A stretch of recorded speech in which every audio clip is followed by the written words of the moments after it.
I've been making a lot of bassline content on my channel, and it has actually occurred to me that one of the topics that I haven't covered is phase alignment. So let's do that in today's video. Here you can see I've made a little bit of a project, and I've just made a kick and bass here and another kick and bass here, which we'll talk about later. First of all, let's listen to this kick and bass, and you'll probably immediately hear that there's something horribly wrong with it.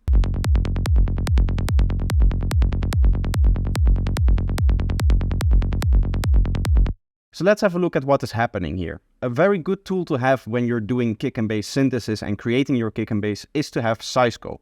Psyscope allows you to look at the waveform of your kick and bass. The way that this particular Psyscope is set up is that we have this track here, which is going to be the kick, and this track here, which is going to be the bass. And you can see that one of them is being sent to one input and the other is being sent to the other input. These are both sidechain inputs for Psyscope. So on the one hand, we have the kick here, and on the other hand, you can see we have the bass, and then we can look at them together. We have the summing here, or the layers. So let's just focus on the summing for now. This is going to be the waveform of the kick and bass combined.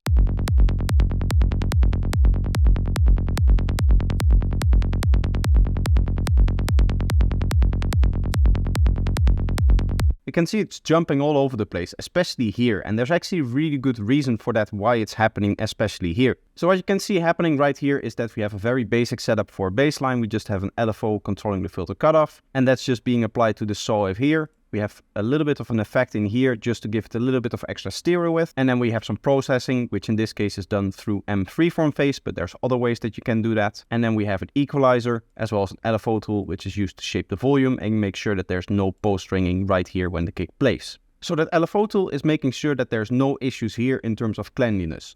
No part of the bass is kind of post-ringing into the next transient of the kick. It's being cut off by that LFO tool. So what's happening in this area? What's happening what we saw before with the kick so messing up right here in terms of the waveform? Well, you can see in this patch one parameter that is very, very important in bassline creation is the phase. And in this case, we're using randomization on the phase. This is a big no-go because it randomizes the position at which this waveform is starting. So we're actually going to set this randomization to 0, and now you can see we have one line which indicates the starting position of our bassline. This is the starting position of where the waveform is starting to play, and from here on it will start to oscillate and make copies of this waveform so that it can continuously play that note. So that means that now already it should look a lot more stable, but it still shouldn't look very, very clean. You can see all kinds of mess up here, down here, this part here, there's some mess here, and there's some weird stuff happening around here as well. Now the reason for this mess is because they are not phase aligned with each other, and what that means is that they are out of sync and that they start to cancel each other. What I want to do now is I want to quickly show you what happens if we start to play with this phase parameter. I need to make this a little bit smaller for now, and let's see what happens if we play with this.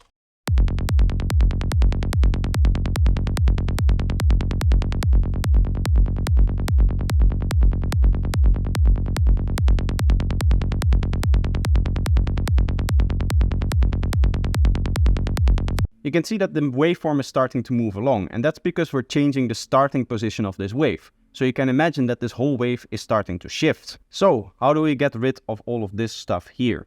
We do that with phase alignment. As I alluded to before, we want to make sure that these two are aligned so that nothing is being cancelled in terms of volume. To do that, you need to understand a few things. First of all, what you need to understand is that this is made up of harmonics. This is a saw wave, but it's actually created from multiple sine waves.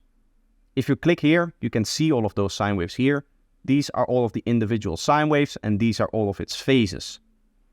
So this is the volume, and this is the phase. Now these individual sine waves, these individual harmonics as they're called, they do have a certain property in that they're multiples of this first one here. So this will be at a certain frequency, let's say 100 Hz. This second one will be at 200 Hz. This third one will be at 300 Hz. This fourth one will be at 400 Hz. And that goes on and on and on. They're also numbered, so this is often referred to as the fundamental or the first harmonic. Then you have the second harmonic, the third harmonic, the fourth harmonic, and so on and so on. And you can see there's a lot of harmonics that go into making a sound. Now before we talked about the phase of the whole sound, so this whole wave cycle here. This is the starting point at which this wave cycle starts to play. But also these individual sine waves also have a starting point, which is controlled by these bins here. These are the phases of each individual harmonic. So you can see if I start to move this, you'll see that one of the sine waves is kind of moving around here. You can see this very low kind of oscillation moving around here. With a higher one, you can see that it's a little bit more obvious. You can see the sine wave starting to appear. Now it's going to become out of phase, so you can really see it. And if you push it back into phase with the rest of the shape, it turns back into a normal saw wave. Now, the second thing that's really important to understand is that the kick is also made of just one sine wave. If we look into a kick and we really zoom into it, you can just see this sine oscillation here. And what you can imagine that we can do is we can take the fundamental of this sound and align its sine wave so that it plays at the exact same way as this sine wave here, so that they sum together and increase in volume. That is what we're aiming for with traditional phase alignment. And I say traditional phase alignment because later on in this video, I'll show you a little bit more about the way that I do it, which is a little bit more complex, but it may actually give you better results. Now, before we dive into how you actually do this phase alignment, if you enjoyed this video at any point in time, feel free to leave a like. And if you're new here and you want to see more of what I do on this channel, make sure that you're subscribed. You can also support me if you want to do that by buying my products on Gumroad or checking out my masterclass. So with that out of the way, let's look at actual phase alignment. And the way that we're going to do that is with a very popular plugin. It's this FPA 979. Now this is just a demo version because I just downloaded it for this video. I never really use it. And the way that this works is you can see we have this phase sitting right here. Again, at this point, it's a good idea to pop up the size scope here. As you can see, let's play it a little bit so that this waveform can reset. And let's actually start playing with these phases. Now we need to make sure that we apply the changes equally to the left and the right channel. I wish there was a way so that we can link these, but unfortunately I don't think that there is within the plugin. I've just set them to an arbitrary value so you can see that if I toggle it off and on, that it's actually changing the waveform.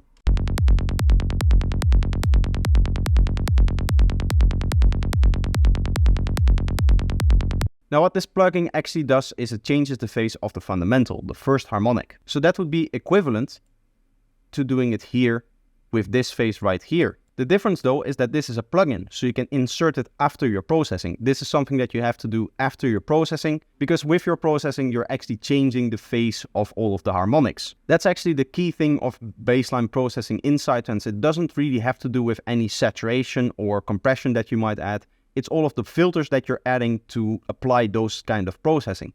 Those are going to change the phase of the frequencies around the filter cutoff, and therefore you're going to get phase shifts around those areas, which means that phase alignment has to happen after your processing. So what we're aiming for is to line up the fundamental frequency of the bassline with the sine wave of the kick drum. And the best way to do that is to set it to layers mode, and then you can look at where the biggest peaks are. And you can see that they're slightly out of phase. This is kind of one of the biggest peaks here. We would like to line this up with what's happening here. So we can just do that.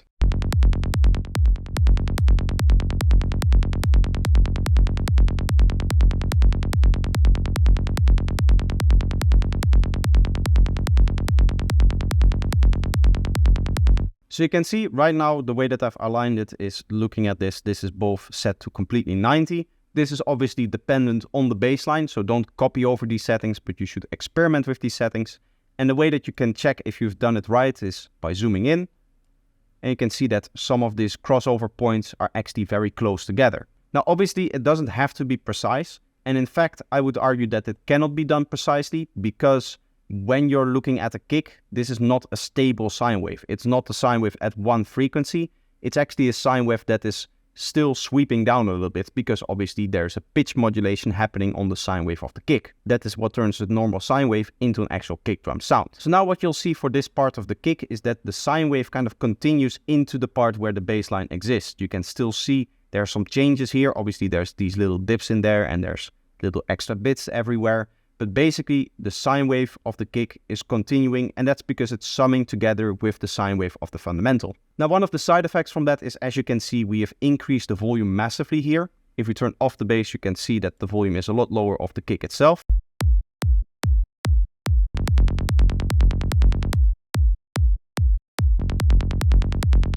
So you obviously need to compensate for that with the way that you set the volume of this particular bass note here. So that will be the next step, and the way that I'm going to do that is by setting a lower velocity.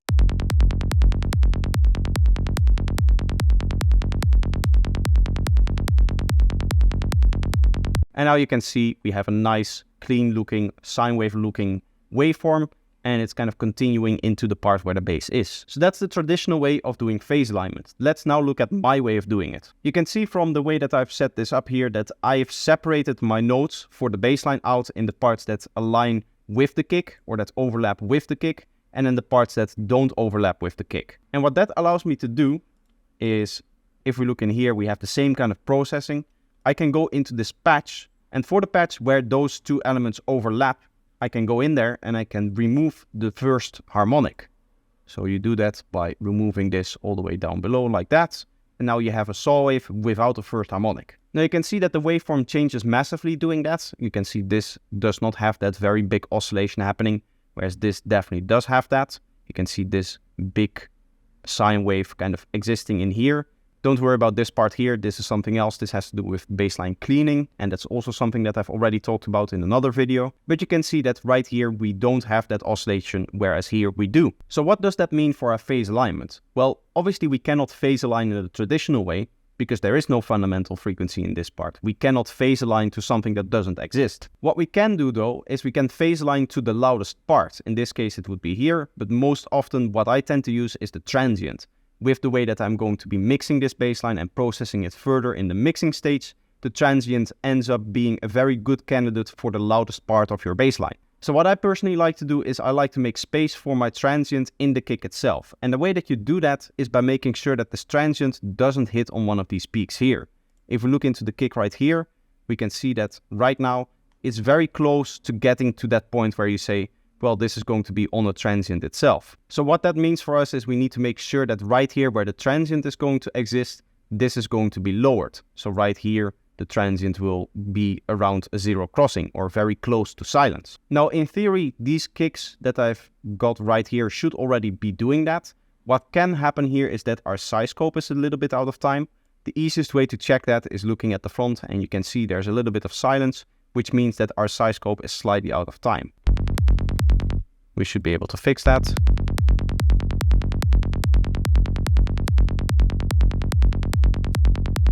Like so. And you can see that at the end here, there's no kick coming in. And at the beginning, it's very close to where it should be. Very much at the start. We can zoom in further if we want to, but we don't have to verify anymore. So right now, I would argue that this is enough space for a transient to exist in. What you can do is you can do it a little bit more. If you want to get closer to the zero crossing right here, you can do that. The way that you do that is you can again use that plugin that I showed before with the traditional phase alignment. What you can also do is this trick, which I really like, and that's using an EQ and a low cut filter or a high pass filter. So the way that you do that is you just turn it on. And you can see that it starts phase shifting this part here. Now you might need to do so much phase shift that you don't have the space for it. And you can see if I turn this up too much, it will actually start to remove the frequencies of this kick. And that's not what we want. We just want it to shift the frequencies of this kick.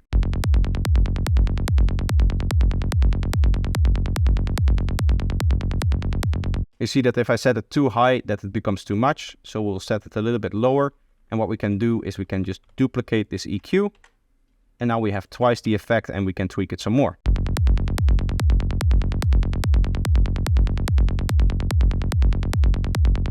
So right now we have tweaked it in such a way that it's right at the zero crossing. The only thing that you'll see right now is that it's going from lower to higher. What I like to do by convention, and this is not a golden rule, there's nothing that makes it so that you have to do this, but I like it to go up and down into the baseline. So the waveform should go up here and then down and zero cross right here at this segment here. To do that final part, you can do it with more EQs, but the best way to do it in this case is to just flip the polarity of the waveform, and that will fix that.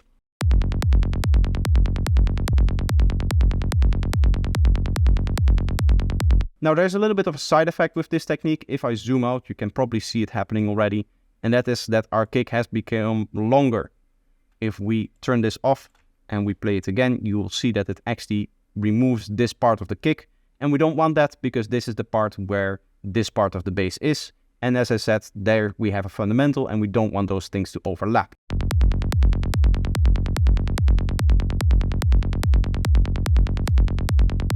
So in order to fix that, what you can do is you can resample this kick. Obviously, resampling is always a good idea if you're working with phase and filters and all of that stuff. But if you don't want to resample, you can use something like LFO tool here. and then we can just chop that part off because we don't really need it.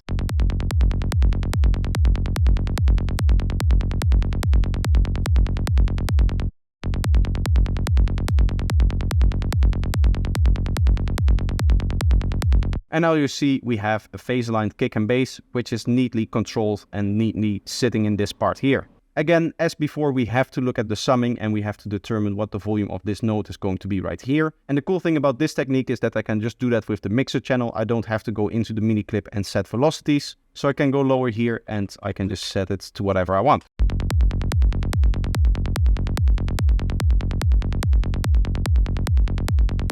So that's it. That's phase alignment. That's how I like to do it, as well as the traditional way of doing it. You can use whichever of these two methods that you like more. Using these techniques, as well as the video that I did on kick and bass cleaning, will help you get better kicks and basses, which are going to translate better into other sound systems. So for that reason, I'll leave that other video in the cards at the end of this one. But it's actually going to be the end of this one. So if you enjoyed this video, let me know by leaving a like. And if you're new here and you want to see more of what I do, make sure that you're subscribed. For now, this is going to be it. I hope you enjoyed and I hope to see you in the next one. Bye bye.